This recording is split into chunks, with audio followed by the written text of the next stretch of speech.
changed.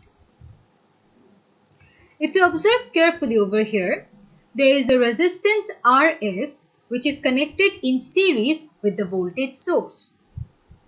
This is basically the internal resistance of the voltage source and must always be connected in series with the voltage source. When we convert the voltage source to a current source, the series internal resistance Rs must now be connected in parallel with the current source and be represented as Rp. This conversion takes place using Ohm's law, that is, I equals E by R will give the magnitude of this current source. Since the polarity of the voltage source indicates a higher potential in this direction and a lower potential in this direction, therefore, the arrow of the current source is in this way.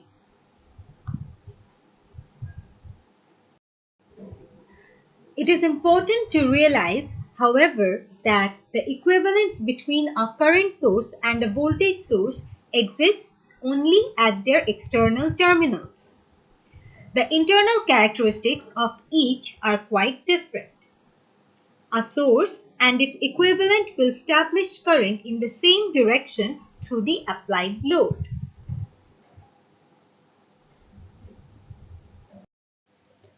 Example 4.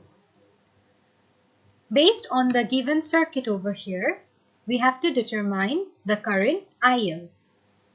Now, as we can see that this is basically a series configuration and IL is the current which is going through RL, that is the load.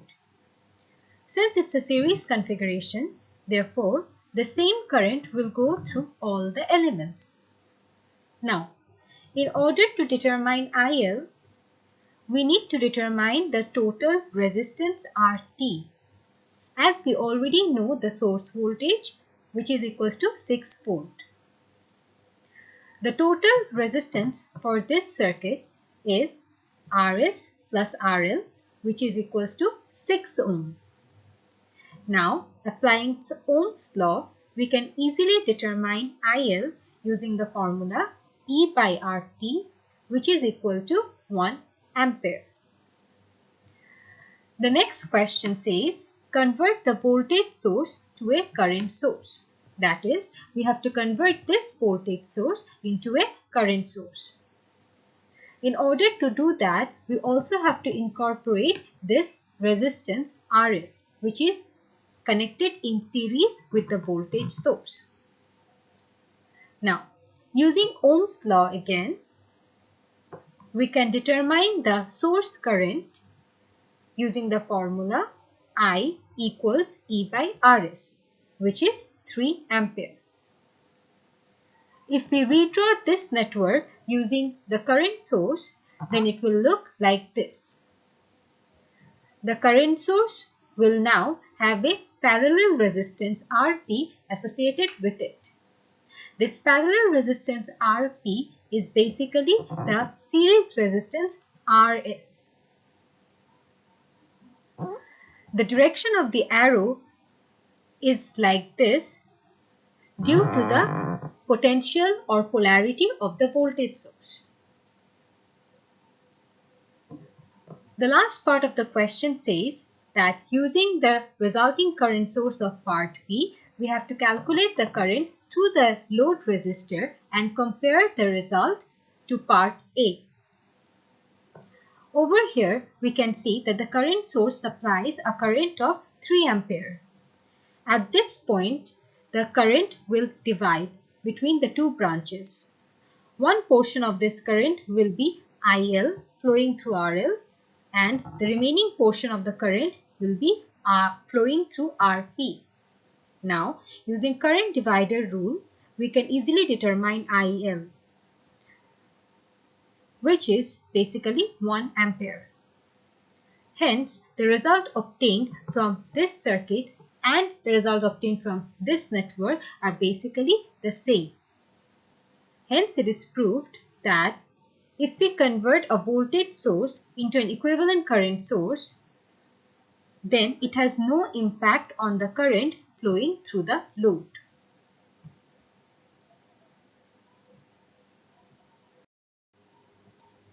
Current sources in parallel.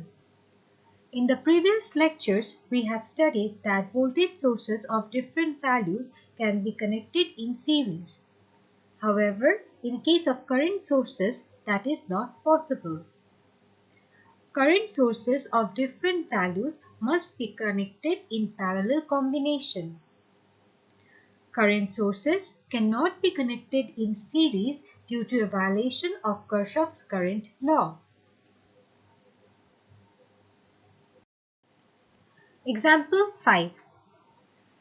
Reduce this network to a single current source and calculate the current through RL.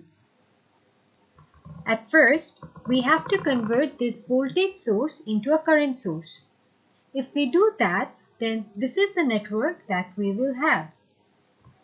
If you notice carefully, over here we have two current sources and the arrow of both the current sources are in the same direction. Thus, these two current sources can be replaced by a single current source by summing up the magnitude of their currents. Hence, Is equals I1 plus I2, which is equals to 10 ampere. Over here, we have represented Is like this. Now, the parallel resistance for this current source will be the combined resistance of R1 and R2. In this case, R1 and R2 are connected in parallel. Therefore, Rp equals 6 ohm, which is represented over here. Now, suppose if the current source were in opposite direction, that is, in one of the sources the current was flowing in this direction and in the other source the current was going in this direction, that is downward, then the resultant current of these two sources would have been 4 minus 6 ampere, which is equals to minus 2 ampere. In that case, the direction of the arrow for the resultant current source would have been downward, and over here it would have been 2 ampere. Now, using the current divider rule, we can easily determine the current flowing through RL. Example 6. Find Vx as shown in the figure below using source transformation. In this network, we have two independent voltage sources and a dependent current source. This is basically a voltage controlled dependent current source. Why? Because the magnitude of the current flowing through the current source is 0.25 Vx.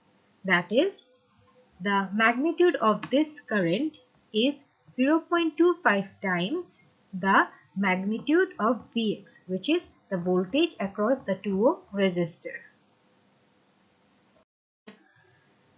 The process for source transformation of dependent sources is exactly the same as how we do it with independent sources. Hence, we have transformed the 0.25 Vx current source into a voltage source, and the resistance which was parallelly connected to the current source is now connected in series with the voltage source.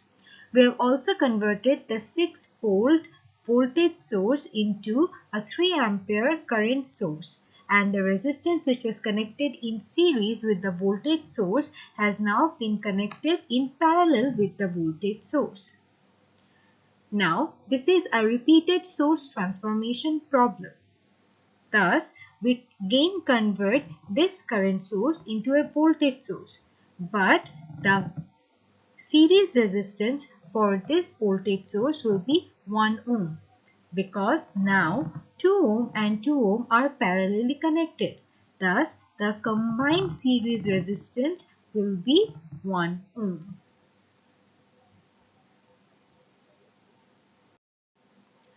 After that, we have applied KVL to determine the value of Vx. All the steps have been clearly defined in these slides. Please read these two slides very carefully. Thank you.